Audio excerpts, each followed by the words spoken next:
दोस्तों, नरेंद्र मोदी साहब जो है, वो जो बिहार का इलेक्शन जीते हैं, मेरे कागज़ों में तो नरेंद्र मोदी 2034 तक वज़ीर-ए-आज़म है। तरफ से तो कोशिश करनी चाहिए ना कि अगर वो जीत गए हैं, आप एक अच्छे तरीके से मुबारकबाद दें, आप एक अच्छे तरीके से उनकी न्यूज़ को दीजिए, बजाय इसके सिर्फ ये बताने के कि जी वो तो ऐसे चक्कर लगा के जीत गए, वो तो ऐसा कोई घोटाला करके जीत गए। यही हमारे चैनल्स पे बताया जा रहा था।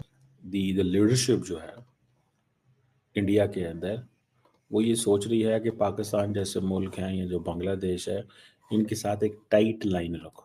हमें आगे टफ टाइम देंगे क्योंकि उनको इसमें उसमें उनकी पॉलिटिक्स एंड फॉरेन पॉलिसी दोनों कामयाब होती है। उनकी पॉलिटिक्स एंड फॉरेन पॉलिसी दोनों कामयाब होती है। हमारे साथ वो लड़ाई करेंगे, उनको लड़ाई रास आती है हमारे साथ वो नॉर्मल ताल्लुक नहीं रखना चाहते।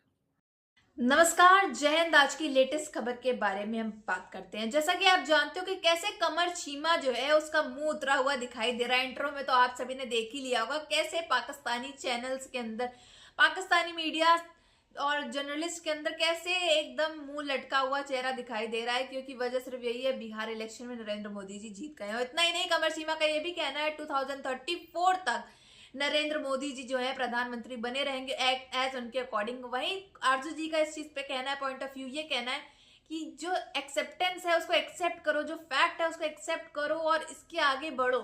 हमारी मीडिया सिर्फ इसके बारे में ही बात कर रही है, बल्कि बजाय तारीफ करने की नरेंद्र मोदी जी की। तो बेसिकली, और दूसरी तरफ कमर चीमा का ये कहना है, इनकी एक लेगेसी है नरेंद्र मोदी जी की, उन्होंने खुद कही है कि पाकिस्तान जैसा देश, बांग्लादेश जैसा देश, इनके साथ इनकी एक लेगेसी है कि वो उनके साथ ताल्लुकात जो है वो ठीक नहीं करेंगे। वो कभी भी इनसे बातचीत नहीं करेंगे, ताल्लुकात नहीं ठीक करेंगे और उनपे हमले ही करेंगे। इधर से उधर करके रख दिया, एक किनारे से दूसरे किनारे तक उन्होंने जो है ना एक ऐसी लहर चलाई है वोट की। कह रहे इतना वोट पड़ा है, इतना वोट पड़ा है मोदी की पार्टी को, इतना वोट पड़ा है बिहार में मोदी की पार्टी को, तो कि सब हैरान और परेशान है। तो वो कौन था? आ जाए सामने आप लोग, आ जाओ जी, कान फाड़ लो। जो जो ये कह रहे थे कि मोदी की पार्टी नहीं जीतेगी, मोदी निकल जाएगा, मोदी हार जाएगा, भाई मोदी नहीं हारा। ये जो फैक्टर है कि मोदी साहब ने सिंगल हैंडेडली अपना नैरेटिव बनाया। देखिए, मल्टीपल फैक्टर्स हैं। कल भी मैं किसी पाकिस्तानी टीवी पे इंटरव्यू में ये कह रहा था। मैंने कहा देखो भाई, बात सिंपल सी है। सिंपल बात कि नरेंद्र मोदी ने सिर्फ एक फैक्टर का इस्तेमाल नहीं किया। बहुत सारे लोगों को ये कहना है कि जी एक फैक्टर का इस्तेमाल हुआ है, नहीं। लेकिन मैं समझता हूँ कि ये साउथ एशिया के लिए क्या है।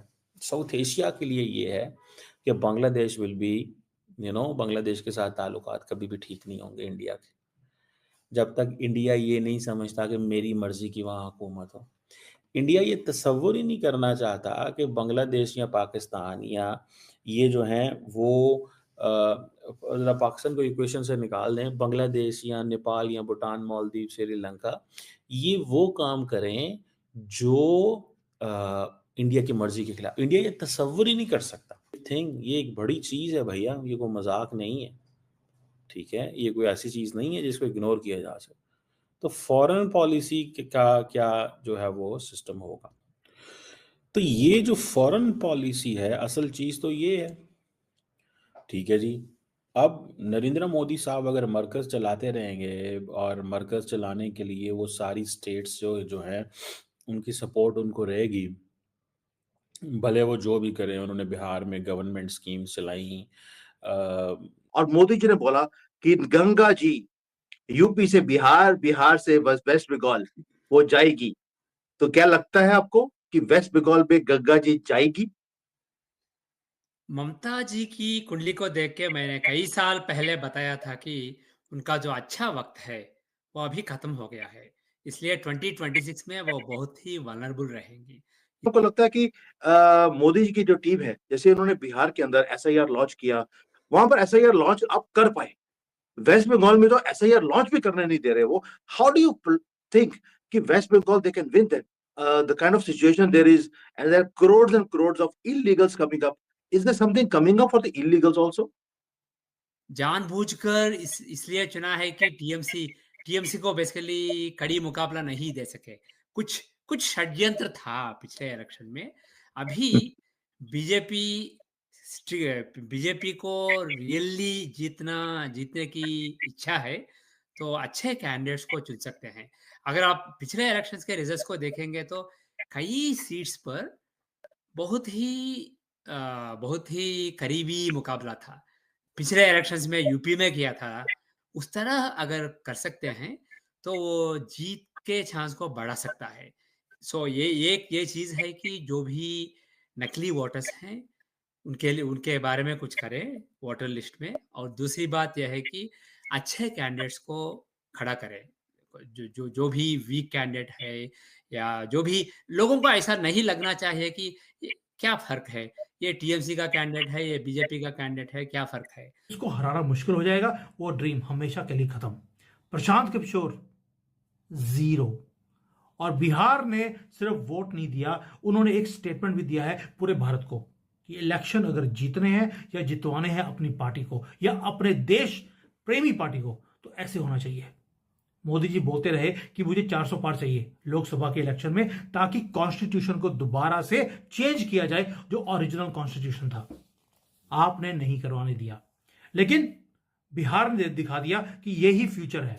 सर, इस जो स्पीच दिया विक्ट्री के बाद, मोदी जी खुश थे क्योंकि उन्होंने जाति का कार्ड जो राहुल ने इतना ज्यादा खेलने की कोशिश करी, उसको खत्म किया है। वो भी कहां पर, जहां पर जातियों का सबसे बड़ा प्रॉब्लम बिहार के अंदर ही है।